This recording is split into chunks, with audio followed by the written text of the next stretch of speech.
Guys, may tanong sa atin ang isa nating followers. Ang tanong niya ay kung pwede pa bang magbago ng insurance company kahit naka-lock in. So sasagutin natin yung tanong na yan. Sad to say, di po talaga kayo pwedeng kumuha ng other insurance company or other insurance provider. However, pwede nyo pong gawin ganito.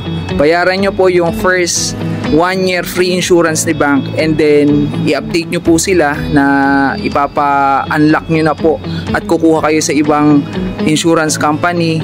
You ask for a waiver or endorsement letter para at least alam ni bank, and also bank sometimes they will give you their accredited insurance company. Kaya rin siya naka-lock in kasi naka-package na yan sa monthly amortization nyo na binabayaran.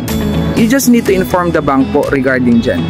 So if you have some questions, we are free to answer those insurance questions dito sa aming page. So DM us kasi sa Capital One kayo ang always number 1.